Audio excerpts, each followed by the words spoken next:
Welcome back to the Industry Brief. Spencer, today we want to talk about what in the world's going on in the AAA industry, people's perception of it, not good. Industry is not doing very good from a number standpoint. What's happening Yeah. here? So there's a company that does basically market research called Circana, and the publishers release numbers to Circana. Um, they are kind of all sort of do this. You got to give up some information, but what you get is you get information on everybody else, right? And so It's you a get big industry look. Is yeah, kind of this little give and exactly. take. Yeah, you get some information on the trends, and you get year over year growth for the gaming industry. Um, and they beat expectations. Oh, And so they are doing good. well, because expectations were quite Low. pessimistic, right? so, I'm not sure exactly what the analyst said beforehand, but the total growth for the year over year for 2025 was 1 to 1.4%. Hmm. Low growth, but so if you were to say in 2020, 2021, that would have been terrible. For maybe Oh, 2025, the perception was it already was going to be bad. yeah, yeah. And I don't know how much of that is basically saying, like, if you were to see the graph from basically 2015 to now, um, if you were to plot a fit on the slope from say 2015 to 2019, then you had the pandemic, which pushed everybody in their homes and kind of tilted that line, right? So then you got Mm-hmm. a steeper slope in terms of growth. I wonder if they were anticipating a fall back down to the growth trajectory that was like the same slope from 2015 to 2019, kind of like a recalibrating Pre to reality. pre pandemic. Yeah, like, like the pandemic was just this black swan event that people idiotically thought is like, oh, humans are now in, Digital. yeah, like They just want to live in a digital world. I'm We just going are to download a best friend and like, Ready Player One. I really do feel like a lot of people and I followed that trend even somewhat with my company, but it's like a lot of people thought the future was halfway online, right? Like at least, and that just proved not to be true. dude, right? And kind of like we talked about last week with Meta, it's surprising how even people who um like live and operate in these worlds, like humans are so susceptible to hype, right? Like not just gamers but the executives as well. And Yeah, um you feel they it. you feel it, man. It like gets into your bones, and it's hop on Wall Street bets during any like period of like green in the stock market for like 2 or 3 weeks. Everyone's like, this is it, there will never be a red day in history again, we're just going to go up and up for infinity. And it's like, Love dude, the hype train. humans have a really hard time actually comprehending the ups and downs of reality. So the good businessmen are the ones that maximize profits but also minimize losses. They're prepared for the downturns. And I think it's understanding human behavior, right? And I think the human behavior was, guess what? We like to be with people. Yeah, And so that even goes to what's happened here is people still want to play video games. absolutely. Yeah. People, it's still going to grow, right? I think there's a growth by nature of the younger generation is going to be joining. Like, I think the question though is the way that the word growth. I think there's different perspectives on growth. There's growth in terms of player base. There's Mm-hmm. growth in terms of revenue, right? The amount of Ah, money yeah. generated. And I think that what's really important to understand is I just don't think the gaming industry can continue to grow the way it has over the past 15 years because of its monetization practices. And so I think that's the core of what we want to talk about here was microtransactions. I think Yeah. the moment we started having the introduction of microtransactions really in the 2010s, I think that's when Right. they got introduced in the 2000s, really took off in the 2010s, and they went through all sorts of iterations. But that's where the real money, that's where gaming, I think there's two places, microtransactions and obviously mobile, which microtransactions are It's the a core super model. synergistic, yeah, with mobile. Very, very synergistic. And so both just kind of boom. And so if you, I'd love to pull up even a graph. I wonder if I can find one right now, but Like an inflection point where, like, at the point that that was introduced, um, you altered that growth trajectory, right? Because mm-hmm, the essentially, like you said, the models had changed, the technology had changed, you know. And to be fair to gaming, I mean, gaming in console and PC, that was basically, you know, from the 80s. Like that was our the way of consuming games. And yeah, then you had arcades, you know, that kind of came and went the way of vinyl. But um mobile introduced with the iPhone in 2008, like, you know, people never even really comprehended this idea of this sort of access to games, right? So new technology can change the you know, provide an inflection point, alter the slope of growth, because, you know, everything before the inflection point was using old tech, right? yeah. It was a different world, right? um but, you know, speaking of mobile, that's where sales, the gaming industry is dominated by mobile. Okay, so we only had like 1 to 1.4% growth year over year, right? Right. Mobile grew 1%, and Which is subscriptions. still like, that's still 1%. If 1% is, if it's 100 billion and 1%, that's still at least like, still almost, it's a billion plus. And You're so right. that it still Yeah, can be and big, for but context, right, for everybody who's interested, right? So the total in 2025, the gaming market, so that includes hardware sales, that's 60.7 billion. yeah. So yeah, you know, looking at like 1% of that, you're looking at, you know, $600 million. Um, And and so I just sent you a growth this curve. is, it's not a graph per se, but it shows the numbers for each year. It does have a growth curve. Um, All right, let's check it out. so just pop that up because I think it's relevant.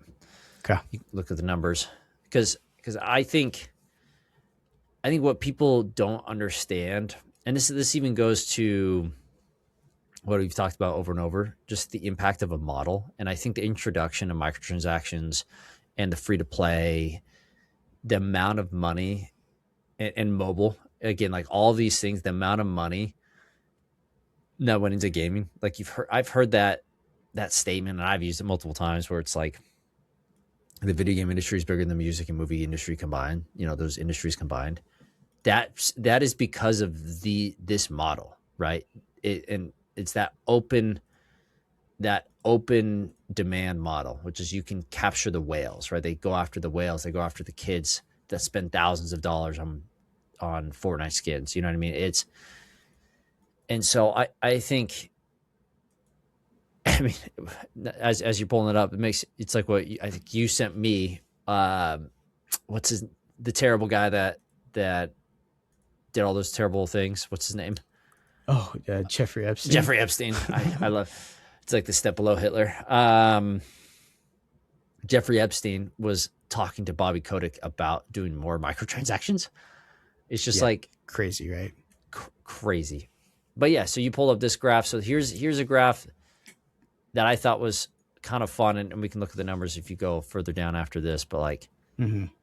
there's the graph which shows, Right. So you're looking at like 11 billion, 11.5 down in 2025. which oftentimes we call it the golden era of gaming, right? At least from my generation standpoint, Yeah, right? I Like think you could make the argument that like from 2005 to 2000. 2015, that's like that decade, it was quite, and to be fair, I mean, look at that slope, man. Like that's a pretty meteoric rise, right? I mean, by 2015, you're up into the 30 billions.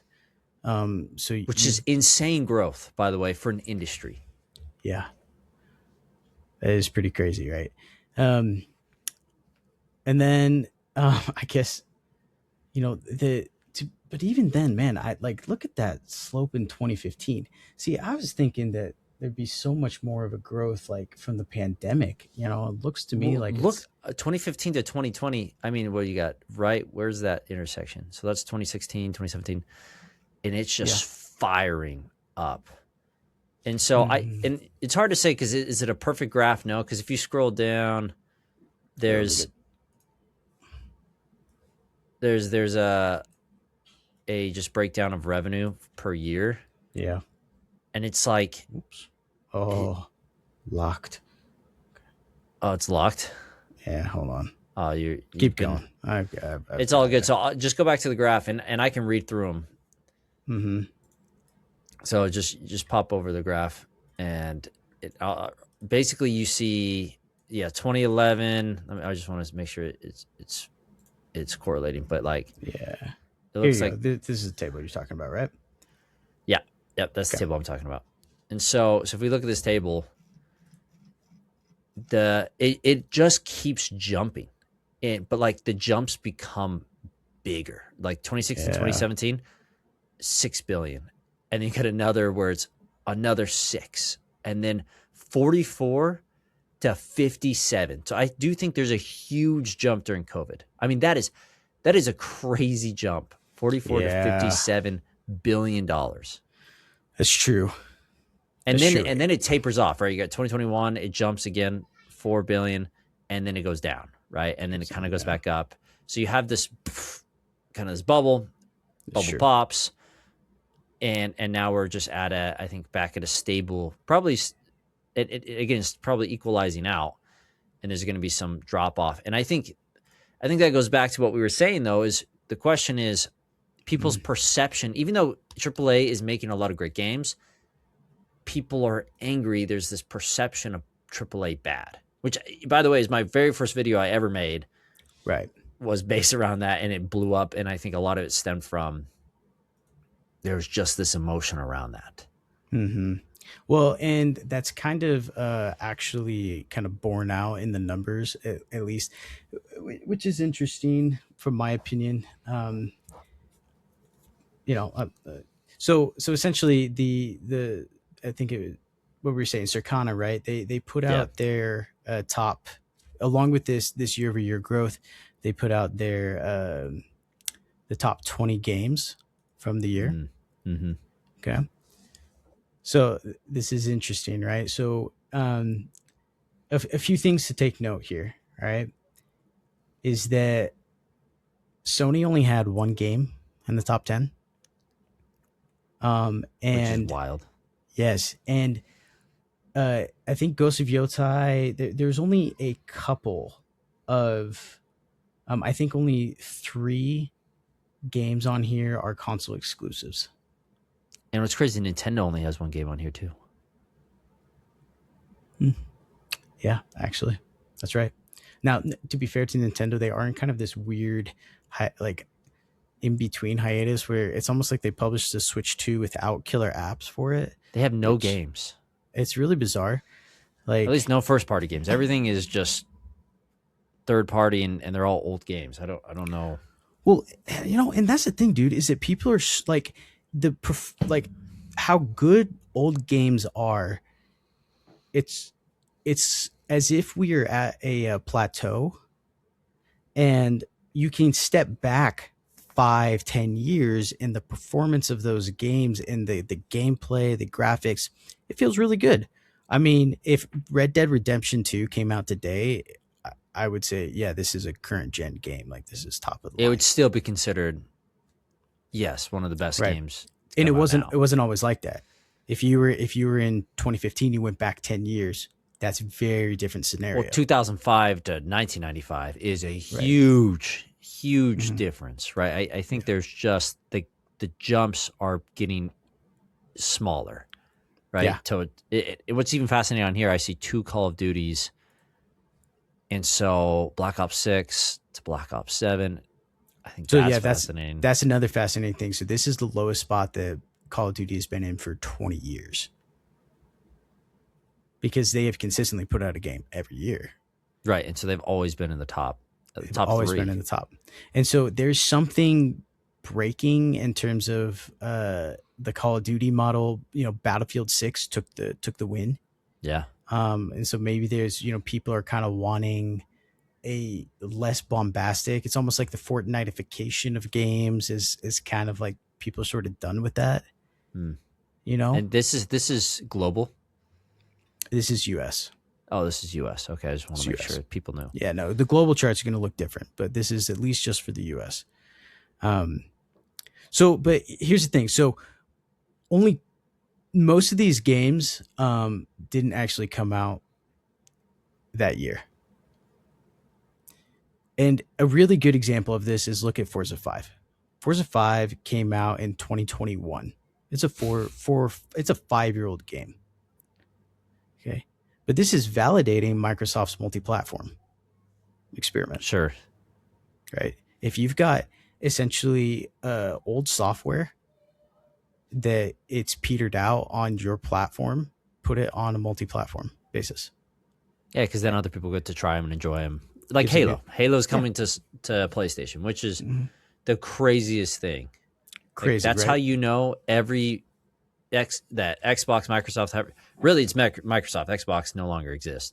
Hmm. It really is just Microsoft wants their games. They want to just be a game publisher everywhere Yeah, on any it's platform. it's like Xbox is now a software brand. You know, It's just their way to distribute games underneath their brand. But yeah. it's just one of many. So another new interesting thing about this is that only 1 in 3 players are buying new games, and so people are relying on their backlog, and they feel like AAA bad. You know, AAA bad, new AAA bad, old AAA good. hmm and what's interesting to me is that most of the ones in the top, 10, maybe 6 or 5, they aren't that plagued with microtransactions. No, no, no, not too But bad. but this is maybe one of the reasons why gaming has sort of dropped off in But terms of but this its list doesn't have the free to play games on here, right? I think that the issue is the way that it's being structured. Right? There's, that's true. I That's think, true. I think that's a core reason. Because if you were to That's a good say point. Roblox, Fortnite, um, Yeah, League it's of true. Legends, I mean, all those games, Counter Strike, the amount of money that's in these games that aren't on this list that are probably so. I will say I think the way this list is structured is based off of not free to play games. Yes, This is it is. You're purchased. right. It is sales, software sales, Yeah, right? And it's true. If you were to bring in total revenue and you introduce the free to play games, and if we were actually to have scales, between each rank, it'd blow this out um, of the water. I'm I think sure a it lot would of these blow it out of games. the water, right? Especially because they don't have any of the big mobile games on here. I don't think. Um, No, so and with mobile dominating the 50% mobile, plus of gaming. yeah, I mean, the thing that I found very interesting, mobile grew 1%, subscriptions grew 20%, um, and the global, or sorry, not the global, but the aggregate growth for the industry in the US was only 1.4%. Hmm. So you can tell that the lion in the room is mobile. It's almost like whatever the growth of mobile is, you can basically substitute that for the growth of the gaming industry as a whole with a rounding error, you know? Which is wild because again, as I think gamers from the olden days, it just feels like that is not gaming, and that's such a pretentious way to view it, right? But it's one of those things where it feels like that needs to be its own category.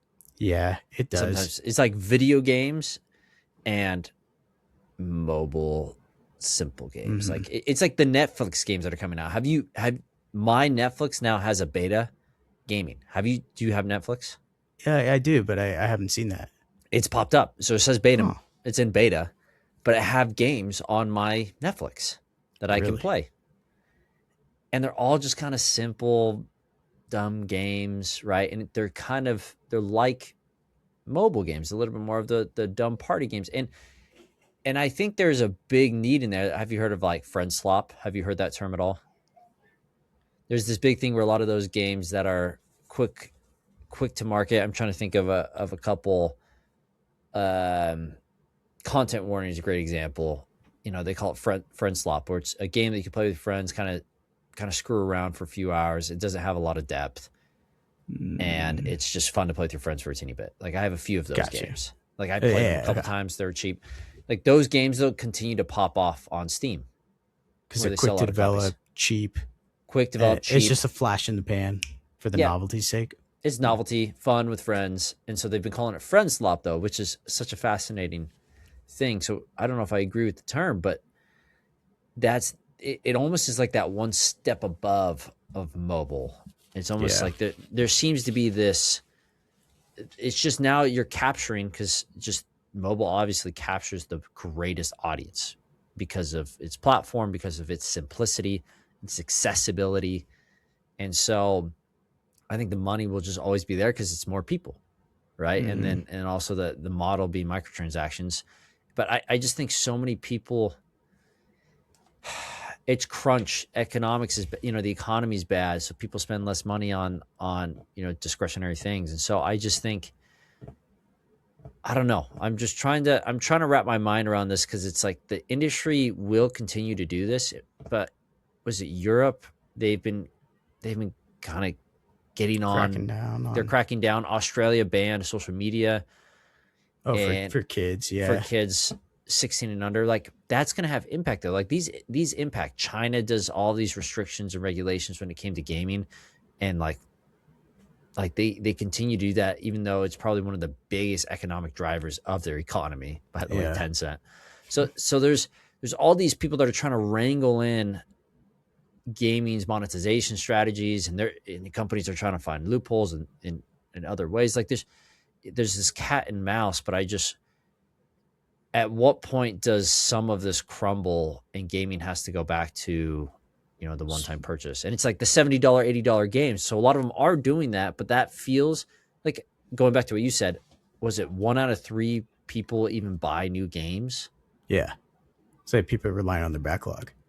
They rely on the backlog. Or I can go buy Fallout for $3 on Steam, or do I spend $80 on a new game? It's just, No, it's hard. I had this conversation with a friend the other day where it's like, okay, so, um, we got in Battlefield 6. We actually, we paid for it, but then we had another friend who was kind of late to the party, and it was like, okay, he's like, do I get Battlefield? I'll at this point in time, I'm willing to play with you guys, whatever the other multiplayer game is that we're playing. It says, should I get Battlefield 6 or Arc Raiders? And my friend my other friend said, well, honestly, dude, like, just get Arc Raiders. It's $40. yeah, it's cheaper. It's cheaper. And you will get arguably the exact same amount of time, like in terms of like hours of entertainment. Well, and you're just trying to play with buddies, so you're going to Yeah, get the same value. right. So I think it's pretty hard for people to like the industry to like justify the $70 game. I don't think that this isn't inelastic demand. I think it's very elastic, and um, I think that the gamers are very price sensitive because their options are a plethora, right? Like they can go play something else. They can play the backlog. Steam offers amazing deals. I do not know a gamer that has played every game on their backlog, I know. right? It's like the other day I sat down and I was like, my gaming typically looks like this. I usually have a multiplayer game I play with my buddies. I got my staple. I play Halo on Thursday nights, and then I'll kind of mess around with an RPG for like single player games that I play in the room with my kids, you know. Um, and I picked up, I got on sale, I got Death Stranding on the Xbox for like $20, and I played that um, because I'm not going to pay 60, even $60, much less 70 for Yeah. a brand new RPG when I could get. I've been meaning to play this one for 3 years, been interested in it, and it's like, well, I can just play that for $20. Like, why would I need to do this? There's so much competition for the gamer's attention just in the gaming sphere. And there's Not so even, many are free, by the way. I can have just as much yeah, fun. Deadlock, I have put hundreds of hours into a game that's not even out yet, in yeah, theory. And, it's free to play. So, like that model, Fortnite, the amount of gamers on Roblox, I see my nephew, dude, he's always on Roblox. Every time I come over there, he's yeah, playing. And I'm like, why do you like it so much? He's like, it's got everything I want, every type of game I could possibly want to play. yeah. Huh. So let me ask you this, because I think that, from a microtransaction standpoint, right? Like, multiplayer games will always, especially live service models, Yeah. will always have that door open to them. Um, and And it's a great door because it captures that open demand. The guy that will never spend $1, he gets to still play with his buddies that will spend thousands. yes, that's great, right? Yeah, yeah, totally. Like, it's an open model. Um, the games that I see struggling in this price sensitive world, because the co-op games are the ones that are costing $40. The outlier is Expedition 33, which was a single player game that cost $40. Yep. And most single player games, they are not as compatible with microtransactions to make money after the fact. And the people that play them are also not as receptive to microtransactions. And they are also games that you kind of play and then you put down, right? It's more akin to a movie, or a one-off TV show, right? Yep. So what is the economics going to look like for those games?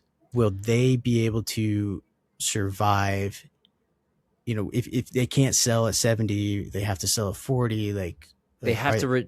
Part of it is, and the sad reality is what they're doing right now is they're reducing scope. I mean, the amount of people that are being laid off. mm-hmm. What is the biggest expense of video game development? Personnel.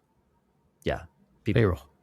Payroll, right? And so I think their answer right now has been to lay people off and smaller teams. So if you're to say, but the problem is they're still pricing these games at these exorbitant amounts, right? $80. And like you said, I think if you think about like the price curve, it's really inelastic for 90 to 95% of players, I think. But then you get to that, then gets like really like tons of people or a very small group of people will pay tons of money. Mm-hmm. And they're what they call the whales, right? The 5% of gamers are whales, if you've ever heard that. And so 5 to 10% of people are very willing to pay a lot of money, right? And so we're going to build a whole industry off their backs. And dude, so much of the industry is built off their backs. I don't think people realize this, but like I can't remember who I was listening to, but they were saying we can no longer target the whales as our primary form of income. Mobile is built on whales. Yeah. 100%. Mobile is completely built on whales. Like that industry, billions of dollars is built on whales. And so it already is that way. The question is, can the market continue to grow that way? Because you can't, that's just not sustainable. And not only that, it's often very like, I don't know if it's the word inhumane, but it's unethical. Yeah. Well, it capitalizes on dopamine addictions, right? 100%. And I think it preys. I mean, if we're gonna take the most cynical view, right? I mean, there was a letter between Bobby Kotick, right, and Jeffrey Epstein, which are not great people by all accounts. And they're talking about indoctrinating kids into an economy. Do you have that? Can you pull that up? I'll try to find it. But yeah, so like in that idea or that sense of like, you've got the people that are interested in or that are willing to spend microtransactions. Oftentimes, they're not always like in the best of shape mentally. I mean, from an adult standpoint, oftentimes I think they have some kind of addictive mentality if they're spending thousands and thousands of dollars on a game. Yes. Right. I think some kind of addictive mentality. And then what they talked about, Bobby and Epstein talked about is children. And that's the other subset of here. It's like, who doesn't have fully developed brains? Who just is going to throw money because they lack the perception or understanding of the value of money, Yeah.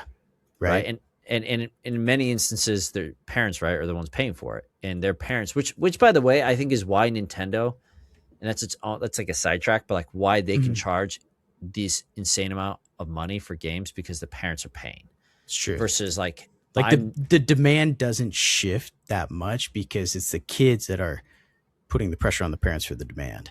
yes, which Yeah. is interesting. But yeah, Yeah. so what do you got here? Okay, yeah. So I mean, it's a little confusing, but essentially, Bobby Kotick was emailing Jeffrey Epstein. I'm not sure, like the why. Also, it's like He's 3:30 emailing a.m. everybody. Epstein, it is the wildest. It is crazy, but super connected. I'm not sure like what was going on with this guy and how he's doing it, but for some reason, Bobby uh Epstein. emails Jeffrey Epstein saying like, oh, like we can make prize money, but the key is real world rewards, cell phone minutes, iPhone credits, virtual items.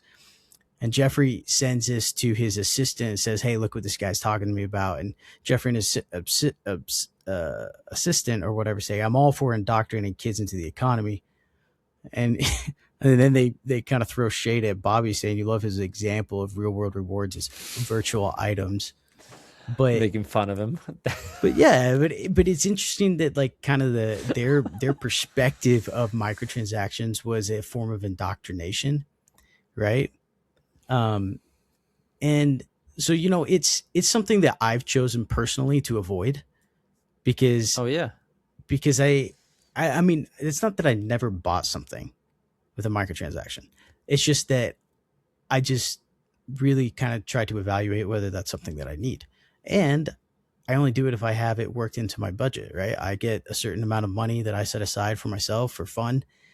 And if I'm like, oh, this is my opportunity cost, I'll spend the money on this. That's great. Okay. But the, that's not the majority of people, especially people that have either some kind of addiction mentality or their children, so their prefrontal cortex is not fully developed. That's going to impede their decision making capacity, their executive function, right? And so those type of people are especially susceptible to microtransactions, and I don't know how long that model can live. It makes too much money to probably go away forever. The model But can't go away, but it can't. You can only milk certain players so much, right? You can only milk yeah, the whales so much. And well, if and I was going to say if there's a recession, oh right? yeah, for sure. And Um, entertainment industry will always be affected, but if your whales are affected, right? Like if they can't pay half, that becomes a huge, impact. And mhm. so I, It feels like I it's an inverted pyramid built on this house of cards, right? Where it's like if totally. anything happens to the whales, we're just all going to struggle. So kind of in a concluding thought is just that I think people are tired with the current state of the industry. Luckily, we've got Steam, we've got great deals, we've got good backlogs to sustain us, and I think that the industry, and particularly for uh, RPG games and things, that they're going to have to undergo a reconstruction of how much it costs to make a very high quality game. I think AI will enable smaller teams to accelerate their output. So you can essentially have an indie dev that can put out a kind of AAA depth, Yeah. um, because they can essentially have a small studio. But you might see this sort of almost a democratization where it's not so controlled by it's just like all the companies that Spreads down. yeah is that you get a spreading out of that curve. But But I, spreading out is relative, and again, the revenue that is the amount of money FIFA made, right? The FIFA games yeah, made billions, right? Expedition 33 will never touch that by nature of its model, right? it's And true. so I think the clarity here is just understanding the scalability of these models, which is why so many of these companies, I think it's like Bobby. He's like, that's why Bobby Kotick wanted to sell when he did, because it was at the high of gaming. Yeah. Dude, Activision Blizzard was not worth $69 billion, let me tell you. But Yeah.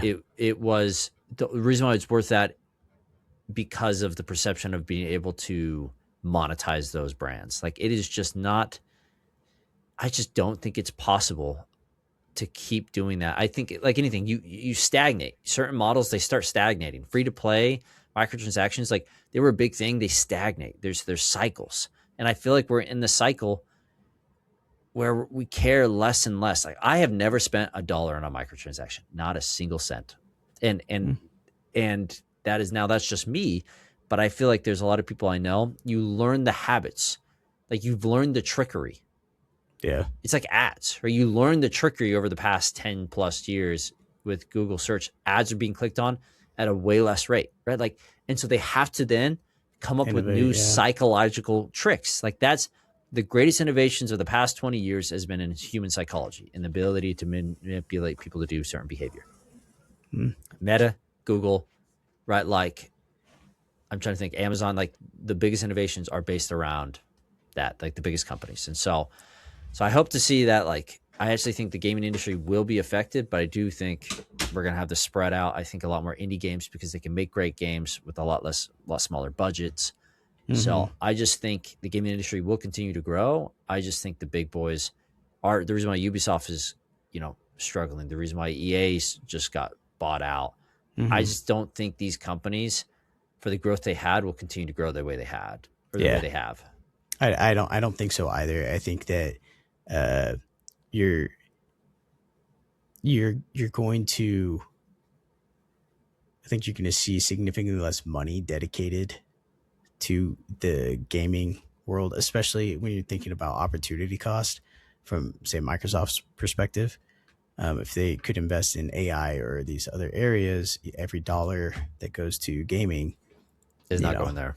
it's not going to go there, right? So, And they're getting um, behind already. Microsoft, yeah, with OpenAI struggling, and they put 10 billion there. It's like, it looks yeah, like Microsoft's, all of their investments look mhm, like they're right. making some bad bets. But to not be like fully doom and gloom, I think that to take a maybe unorthodox view, I think that AI actually may be a bit of a salvation from endless microtransactions, Mm, because if it significantly reduces the cost to make games, you can get significant margins without microtransactions. It's not replacing the model, but it can open up a demand, eliminate costs. eliminate costs, and so that you get much better margins, and then people are willing to fund those games. It's like, oh well, instead of just getting 5x, we can actually get 10 or 15x with a much lower investment. Yeah. Like that The that danger, might obviously, is always going to be the human capital involved. And that's, yeah, it's developers that figure out how to use AI effectively, with like not replacing humans but augmenting humans. Then I think they're going to come out ahead in this new world. yeah. Yeah. No, it's great. Well, I think that's it for today. Any last Yep. thoughts? We good? That's all I got. Okay. Thanks, everyone. See you next week.